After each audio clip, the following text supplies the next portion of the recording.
So, welcome to this week's book review. And the book we'll be reviewing today is by far one of the best books that I've ever read. Easily, there are just a few such books which I can actually count with one hand, and one of them is Atomic Habits by James Clear. It's a book that I highly recommend that you read. You can get it from all textbook centers, stores countrywide. I think you can also find it in major bookshops and supermarkets. And the book only costs 2,495 Kenya shillings. But today, at the end of this video, I'll be gifting this copy to one of you. So stick around. You just might be that lucky viewer who gets to walk away with this book. And the good news is that if you're that lucky person and you live within the Nairobi metropolis, then I'll be sure to deliver the book to you in person, and maybe we can catch up and connect over a cup of coffee or something. Anyway, here's why I think you should read this book. This book will change your life, as in literally. I say this because it has changed my life. We are the sum total of the decisions we have made. I'm sure you know that by now. You're currently living the outcomes of the decisions you made 30, 60, or even 90 days ago. Everything you do basically has a time lag. Not every decision has instantaneous effects. Most of the habits you formed 90 days ago, whether good or bad, are showing today in the form of consequences. The results of going to the gym don't show the next day now, do they? How you're feeling right this minute is a direct reflection of your previous decisions. It's not because of the government, your friends, social media, the system. We always like placing blame on external factors. But the minute you understand that you're the sole author of your condition, that you are 100% responsible for the circumstances in your life, the minute you realize and acknowledge that decisions you made have led to your current circumstances, then everything changes. This time lag between your decisions and your outcomes can be filled with intentional, conscious actions rather than mindless negative habits. Now, this book will help you get rid of the bad habits while adopting healthier ones. It will help you take control of your future by managing your daily routine. Minor changes in your habits tend to add up over time, and what happens is that these small improvements, such as making your bed every time you wake up, tidying up your room, they may seem tiny, yes, but they tend to give you a sense of control over your life. You feel confident in yourself, and this growing belief in yourself tends to spread to other areas of your life. You become more productive at work or in school. You are better able to manage your time with family and friends and so on. So what is a habit? A habit is a routine or a behavior that is performed regularly and in many cases automatically, and mastering your habits is more important than achieving a certain outcome. Yes, you may have your New Year's resolutions, but without changing your habits, these goals you've written down will just remain as notes on your Lego pad, nothing more. So one lesson that James Clear shares in this book is that changes that seem small and unimportant at first will compound into remarkable results if, and the keyword here is if, you're willing to stick with them for years. The quality of your life will often depend on the quality of your habits. With the same habits, you will end up with the same results, but with better habits, anything is possible. One thing I like about James Clear is his storytelling prowess. He's a really good storyteller, and his English is quite friendly. It's not the kind that will need you to keep stopping and googling the meaning of certain words or phrases. It's simple and easy to understand, and that's how self-help books ought to be written. Another author who writes that good is Malcolm Gladwell. I'll be doing a review of his book Outliers soon, so stay tuned. But today we're doing a review of Atomic Habits by James Clear, so let's get into it. We'll be looking at 4 things, and they are why small habits make a big difference, the 3 layers of behavior change, the 4 stages of habit formation, and finally the 4 laws of behavior change. So let's get to it. So let's start with why small habits make such a big difference. There's a concept that James introduces in chapter 1 of this book. It's called the aggregation of marginal gains. Now, this is simply searching for a tiny margin of improvement in everything that you do. He says that if you decide to improve on a particular skill by as little as 1% every single day, you would be better than at least 90% of other people who have that skill. So let's take content creation for example. As a creator, if you break down everything that goes into making a single video, from the idea, the research, the scripting, the shooting, the editing, posting, marketing, and so on, and then improve each aspect by 1%, there will be a significant improvement when you stack them all together. The author debunks the myth that massive success requires some massive action. We often pressure ourselves to make this groundbreaking improvement that everyone will talk about. It doesn't work like that. So the author shares an interesting statistic that says if you get 1% better each day for 1 year, you'll be 37 times better by the time you're done. But, and here's the interesting bit, if you get 1% worse each day for 1 year, you'll decline down to nearly 0. So that's how important small improvements are. They will largely be unnoticeable, but in the long run, their significance will be clear. Remember to focus on the long run, not the immediate changes. Going to the gym for 3 days won't show any results, but going consistently for a year will yield massive results. There's a video where Mr. Beast, the popular YouTuber and philanthropist, was talking about the same thing, where he said that just make videos and make sure that you improve one thing every single time you post. By the time you get to video 100, you'll be way ahead of the rest, and I couldn't agree more. That's why I'm making these videos. I may not have a proper camera, sound equipment, lighting, editing skills and all that. But I'm like, whatever, man. Let me just work with what I have as I continuously make improvements with each video. And trust me, by the time I get to video 100, it will be a totally different story. Mark my words. Oh, and watch this space. And while you do that, please remember to subscribe. That's one of the conditions for you to actually win this book at the end of the episode, by the way. Anyway, moving on. There's something that the author calls the plateau of latent potential. It's one of the core reasons why it's so hard to build habits that last. Now, the plateau of latent potential is basically that stage where people make a few small changes, fail to see tangible results, and decide to stop. So if I use the gym example, you go to the gym for a few weeks, and because you can't see any change in your body, you decide, I'm done. So you quit. The author gives the example of an ice cube whose temperature is minus 10 degrees Celsius. Let's say it's placed on a table and the room temperature is also minus 10 degrees Celsius. The room starts heating up slowly. As we move from minus 10 to minus 9, minus 8, minus 7 until we get to minus 1 degree Celsius, the ice cube will still be sitting on the table. No change will be observed. But when you go from minus 1 to 0 degrees Celsius, it starts to melt away. A change of 1 degree has now unlocked a huge change, yet in the previous temperature increases from minus 10 to minus 1, nothing happened. Habits work in the same way. They appear to make no difference until you cross a certain threshold. In the early and middle stages, you will experience what the author calls the valley of disappointment. Yes, you've adopted a new habit, but it doesn't feel like you're going anywhere. This is why it's so hard to build habits that last. We often expect to see results from day one. The person who was warming the ice cube must have complained a lot between the temperatures of minus 10 to minus 1 degree Celsius. He forgot that the melting point of ice is 0 degrees Celsius. So stop complaining that you're putting in the work, yet there are no results to show for it. Like the ice cube, the heat that you're gathering up is not going to waste. It's being stored, waiting for the melting point where all the action takes place. So stick with the process, be patient, and keep grinding. Change takes years before it happens all at once, says James Clear. So patience is key. The point here is that if you find yourself struggling to build a good habit or break a bad habit, it's not because you lack the ability to improve.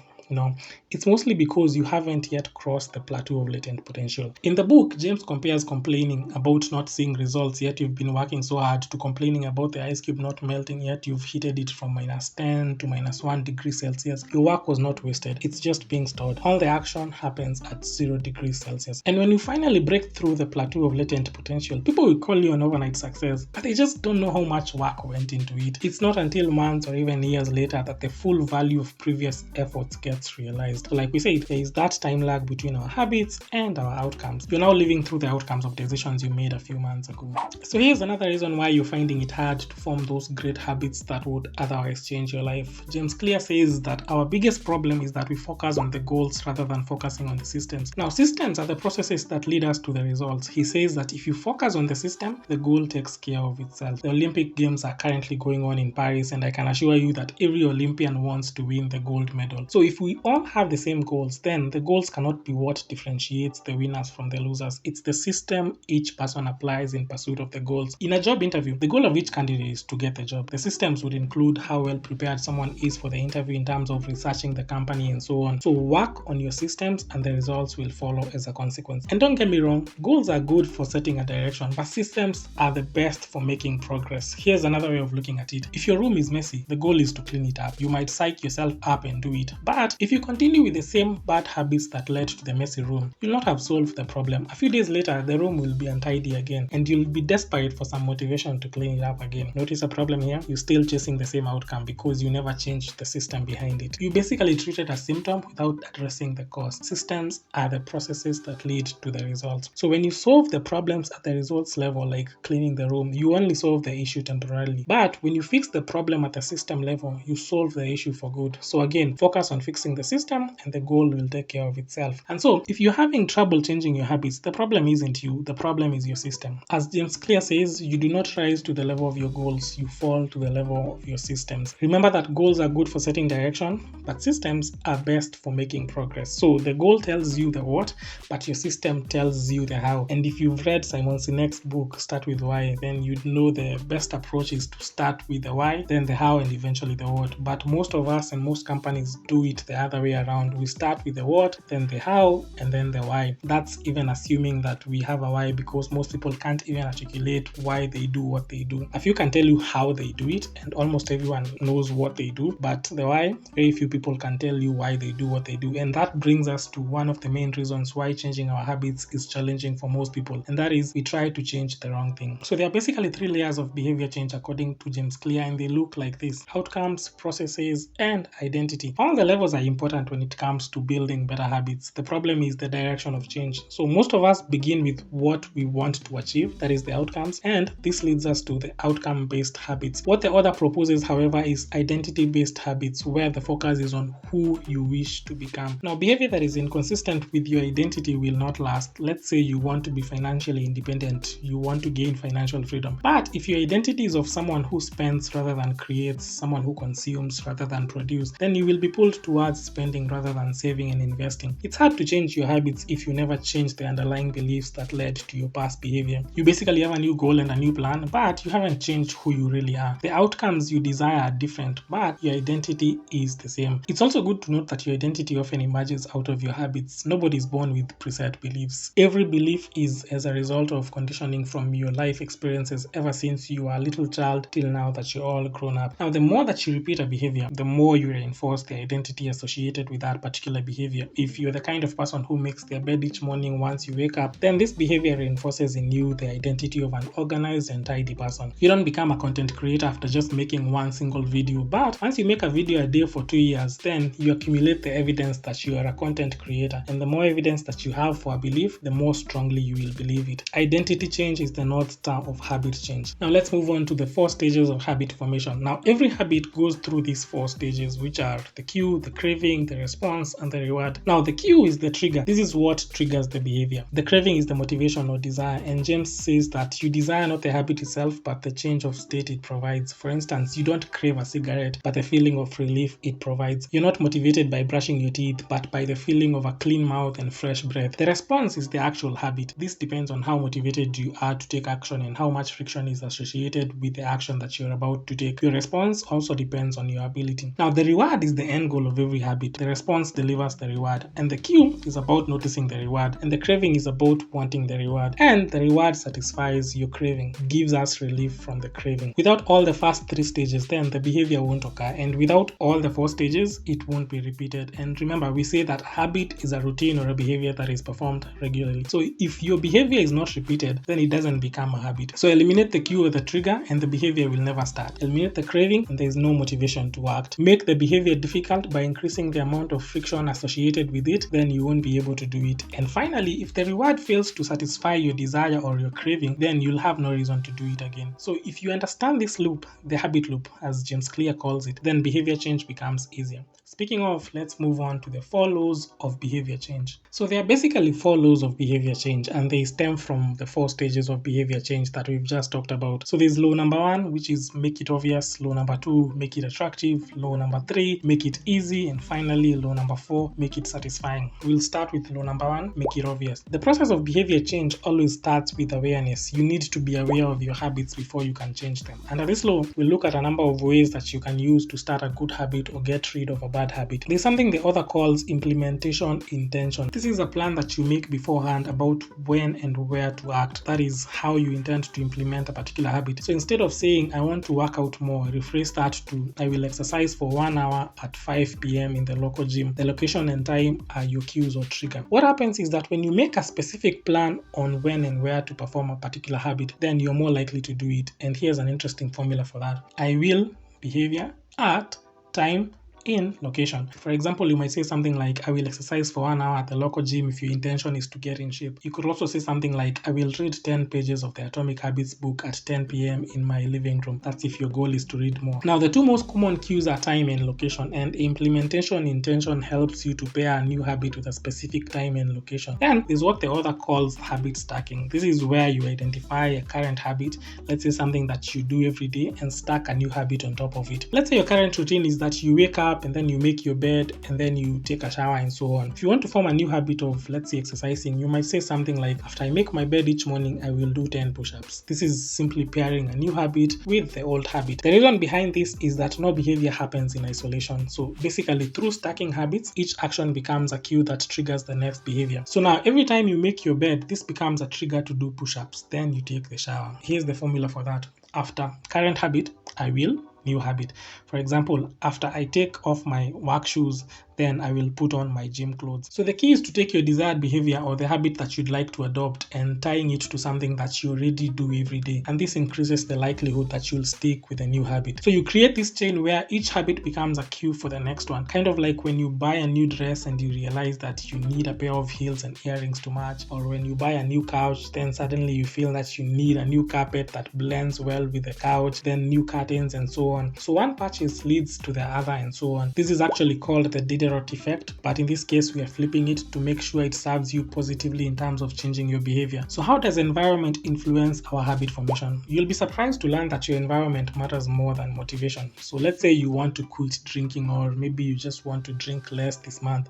Of course, it's the beginning of the month and you're feeling motivated. You've already gone a few days without alcohol. But motivated as you may be, once you allow yourself into an environment such as a bar or a club where, of course, there are so many clues that could trigger your thirst for alcohol, then the motivation becomes useless. Your environment will shape your behavior, and if you're not careful, you'll end up being a victim of your environment. As James Clear puts it, environment is the invisible hand that shapes human behavior. So when the cues that trigger a habit are hidden, it's easy to avoid these bad behaviors. On the other hand, if you want to build a good habit, then make sure that the cues or triggers to this particular habit are easily visible. For instance, if you want to read more, placing the book in your closet won't help. Rather, consider placing it on your pillow once you make your bed in the morning. This way, before you go to bed in the evening, you'll see the book and remember to read a few pages. Same thing that people do with medication that they need to take in the evening. You'll place the medicine where you know you cannot miss it. Personally, I'll make sure I place it next to my house keys so that as I close the door before heading to bed, I'll see the medicine and I'll remember to take it. So one of the most reliable ways to eliminate a bad habit is to reduce exposure to the cues that cause it. If you're watching too much TV, then maybe it's time to put the TV back in the box. If you're playing too many video games, maybe it's time to disconnect the PS5 altogether and put it in the closet. It's quite difficult to consistently stick to a positive habit in a negative environment. In the short term, you may manage to overcome the temptation, yes, but in the long run, this might be difficult since we are a product of our environment. As James puts it,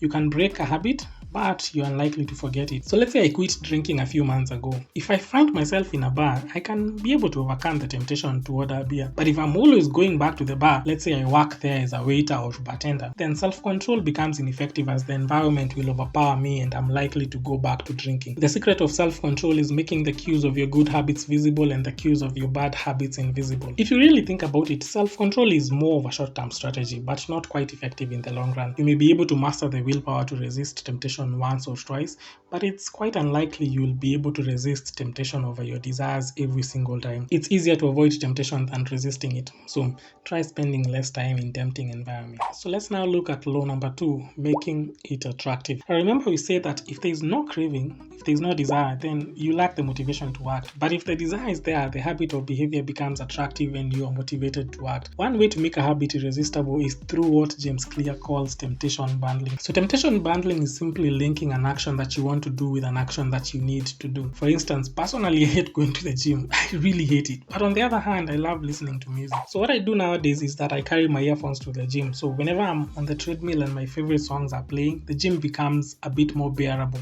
Actually, it becomes enjoyable. So you're more likely to find a behavior attractive if you pair it together with something that you enjoy doing. For me, it's working out while listening to music on my earphones. It's sort of like the same thing you do on a Saturday morning when you want to do your chores. You'll play some loud music and probably disturb the neighbors as you do your cleaning in the house. The music sort of makes the behavior of doing chores enjoyable. So temptation bundling is a strategy that you can use to make a habit more attractive than it really is. And the more attractive a habit or a behavior is, the more likely you are to do it. There's an interesting psychological psychological theory that the author introduces in the book. It's called the Primark principle, named after Professor David Primark. Remember back when you were a kid and your mother would tell you that you can only watch TV after you finish your homework? Well, that's the Primark principle right there, or the relativity theory of reinforcement. It states that more probable behaviors will reinforce less probable behaviors. For example, someone who is able to lose weight after being consistent with their exercise is allowed to shop for new clothes. So shopping for new clothes, which is the more desirable behavior, is contingent upon going to the gym and losing weight, which is the less desirable behavior. Personally, I usually say to myself that I can only watch videos on TikTok once I've read a single chapter of a book, and that, believe it or not, has helped me become an avid reader over time. If you're a parent, I'm sure you're already using the Primark principle on your children, especially when you want them to do something that they don't like, but it's high time you try it to build better habits for yourself as well. So what is the role of family and friends in shaping our habits? My co-host on the Spot KE podcast likes saying that we are social beings, and I couldn't agree more.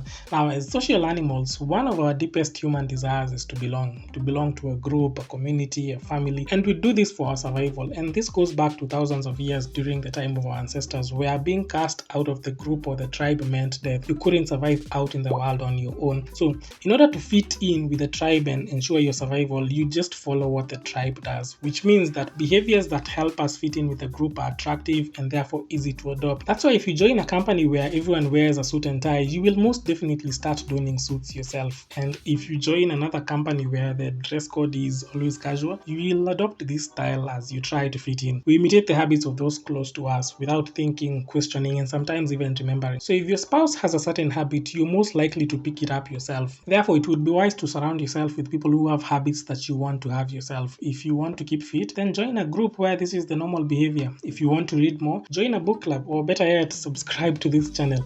James says that our friends and family provide a sort of invisible peer pressure that pulls us in their direction.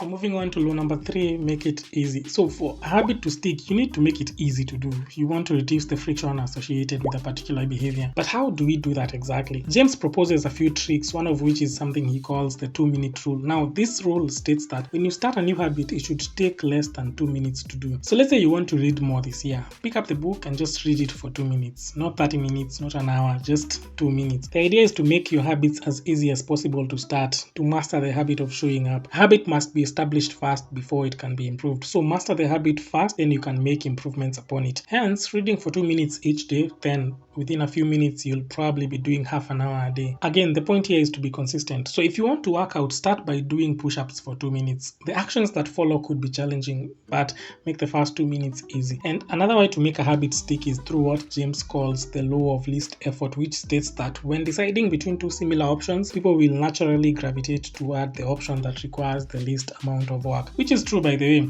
We are inherently lazy. We like taking shortcuts, and we just don't like getting tired. So the key here is to reduce the friction associated with the good behaviors and increase the friction associated with the bad ones. If you realize that you watch too much TV, then disconnect the TV and return it in the box. Or better yet, give it to a neighbor to keep it for you. If you're eating too much junk, then make sure that you get rid of the sodas in your fridge. Instead, fill up the fridge with healthy options such as water, fruits, and vegetables. Because if you open the fridge and the first thing staring back at you is a can of soda, you're more likely to drink it. But if it's not there and for you to buy a soda you need to walk all the way to the shops, you might feel discouraged and decide to just drink water instead. This also speaks to what James Clear calls priming your environment. So if you want to exercise, then set out your gym clothes and shoes ahead of time. This is actually something that I do every night before heading to bed. I'll make sure that I have my sweatpants, my sweatshirt, and my running shoes and place them next to my bed on my nightstand. So when I wake up in the morning, it's just putting them on and heading out for my morning run. Imagine waking up and then now you have to start looking for your gym clothes, you can't find your shoes, as in you're more likely to go back to sleep and just avoid the morning run altogether. So prime your environment, and this way doing the right thing becomes super easy. So on to the last law of behavior change, which is law number 4, make it satisfying. Remember, we say that if a reward fails to satisfy your desire, then you'll have no reason to do it again, and we are more likely to repeat a behavior if the experience is satisfying. There's something that James calls the cardinal rule of behavior change. It states that what is immediately rewarded is repeated.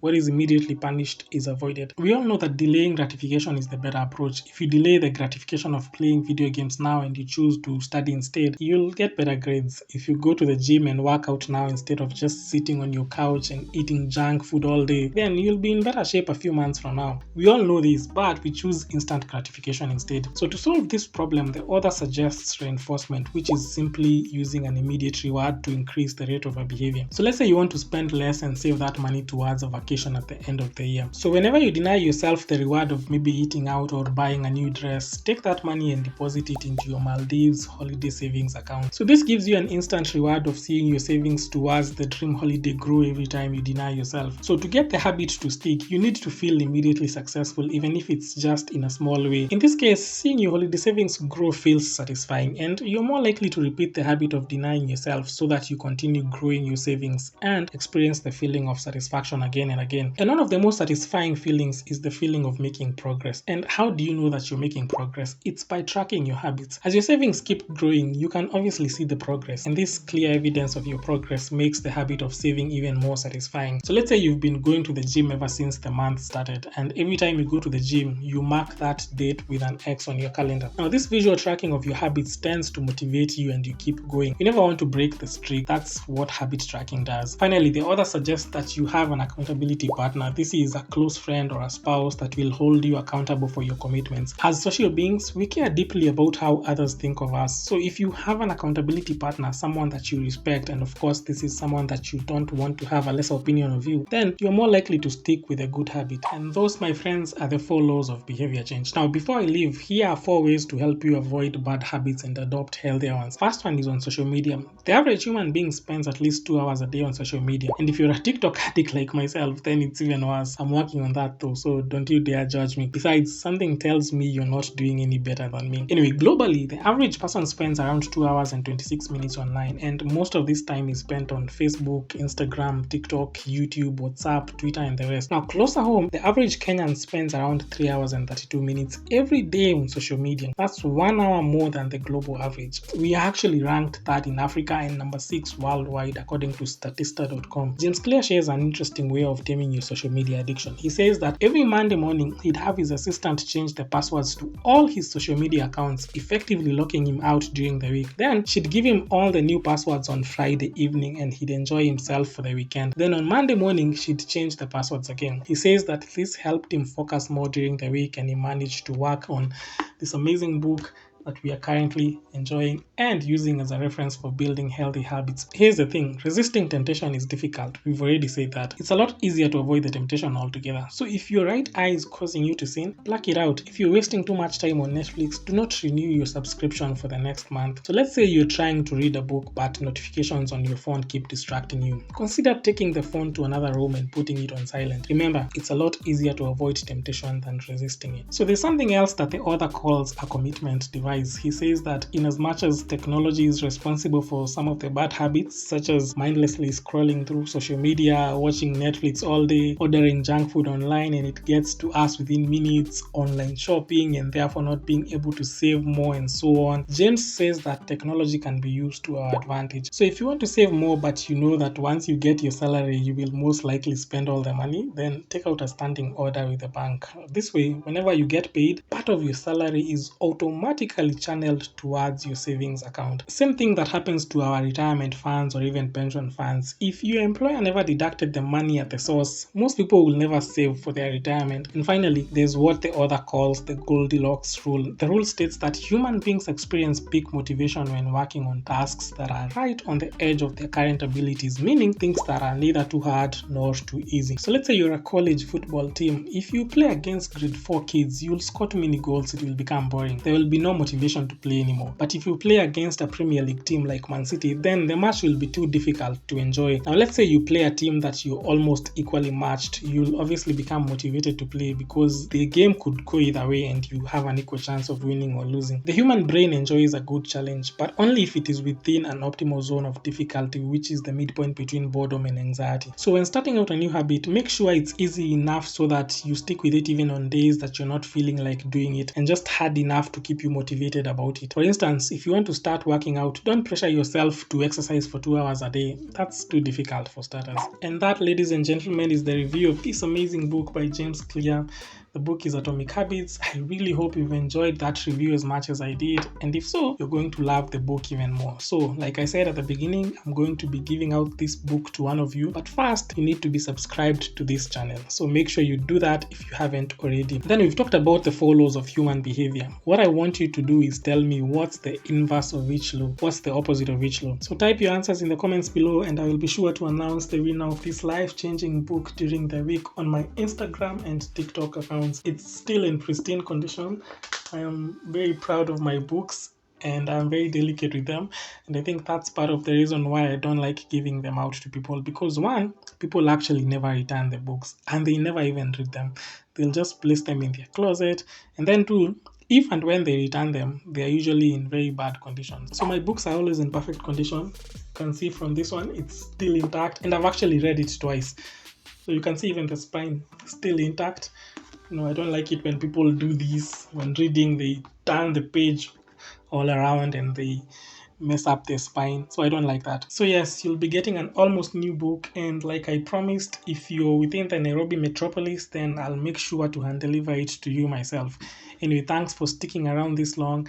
I'll see you in the next episode where I'll be reviewing this other book, The 7 Habits of Highly Effective People by Stephen R. Covey. So bye, and remember, don't be good, be great. Peace.